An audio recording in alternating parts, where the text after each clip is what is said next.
Ako po si Father Francis Costilo. Nare-realize ko po kung maganda ba talaga ang pagsasamahan ng inyong kapamilya. Kayo ba'y nabubuo?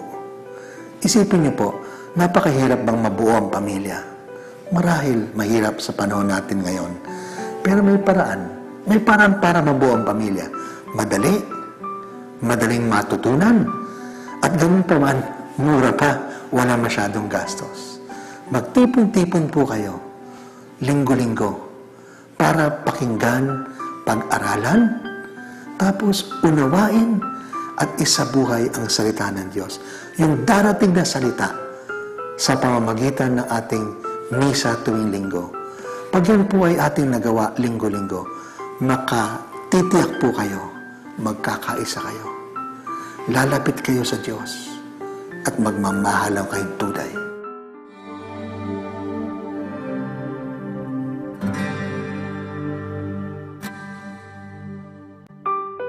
Hello, kami uli yung Arguelles family, and together with me, yung asawa ko po, father-in-law ko, at yung mga anak ko po. So, Camille po. I'm Merlin. Claire. I'm Cheska. Juan. Paolo. Mark. I am Nikki. So, pag-aaralan po natin yung liturgical readings ng 31st Sunday in Ordinary Time, at ito po ay babasahin ng October 30.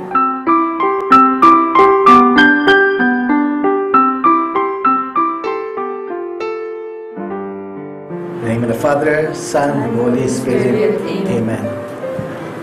Magandang gabi, O God our Father. Papasalamat kami sa pagkakataon muli. Mag-aral kami bilang isang pamilya, O Lord God, tungkol sa salita mo nang siyang gabay namin, O Lord. Naway, O Lord God, ang presensya po ay nasa amin at ang kapangyarihan ng Banal na Espiritu Santo ay mapalagi sa amin, O Lord God. Para sa ganon, matutunan namin, O Lord God, ang katotohanan tungkol sa iyo at masundin namin din, O Lord, sa aming pag-aaral ngayon. Ito ay hinihiling namin sa ngalan ng iyong anak na si Jesus. Amen.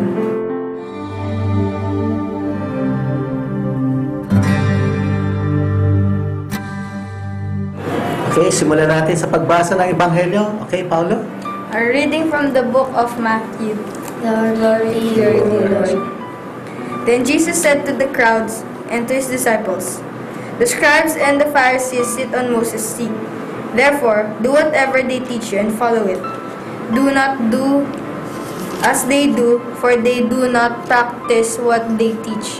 They tie up heavy burdens, hard to bear, and lay them on the shoulders of others. But they themselves are unwilling to lift a finger to move them. They do all their deeds to be seen by others, for they make their phylacteries broad with their fringes long.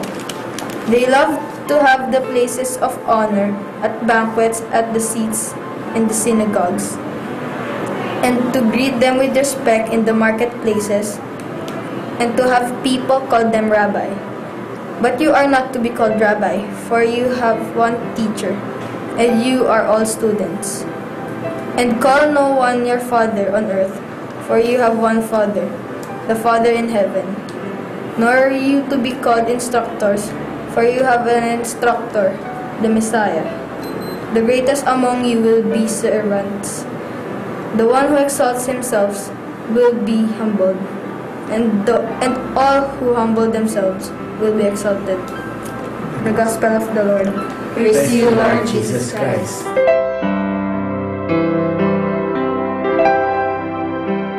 Okay, thank you, Paolo, for reading the Gospel. Okay, himay natin. So, sa verse 1, sino ang kausap ni Jesus? Crowd and his disciples. So, anong pagkakaiba ng crowd sa disciple? Sige, Miggy. Yung crowd, yung parang nandun lang, tapos yung disciples, sila talaga nakikinig.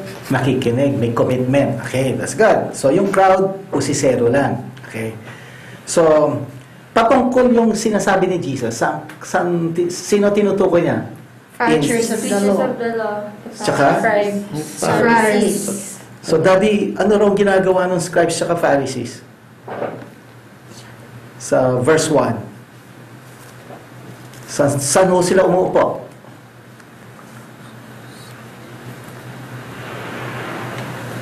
Oh, Camille, ikaw. The seat of Moses. Chair of Moses. Okay.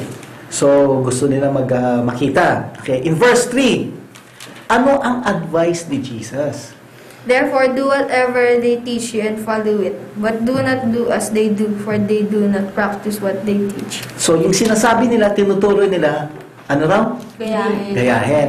Pero yung ginagawa nila, Huwag gayahin. okay, huwag gayahin. Tapos, ano ang epekto nung ginagawa nila doon sa mga tao? They tie up heavy burdens, So, nagpapabigat. Okay? Tapos, but And on load their them on the shoulders. shoulders of the people. but, They are They're not not willing help. to lift a finger to move them. so pabigat ng pabigat, pero they're not willing to Help. okay, to help. In verse 5, okay?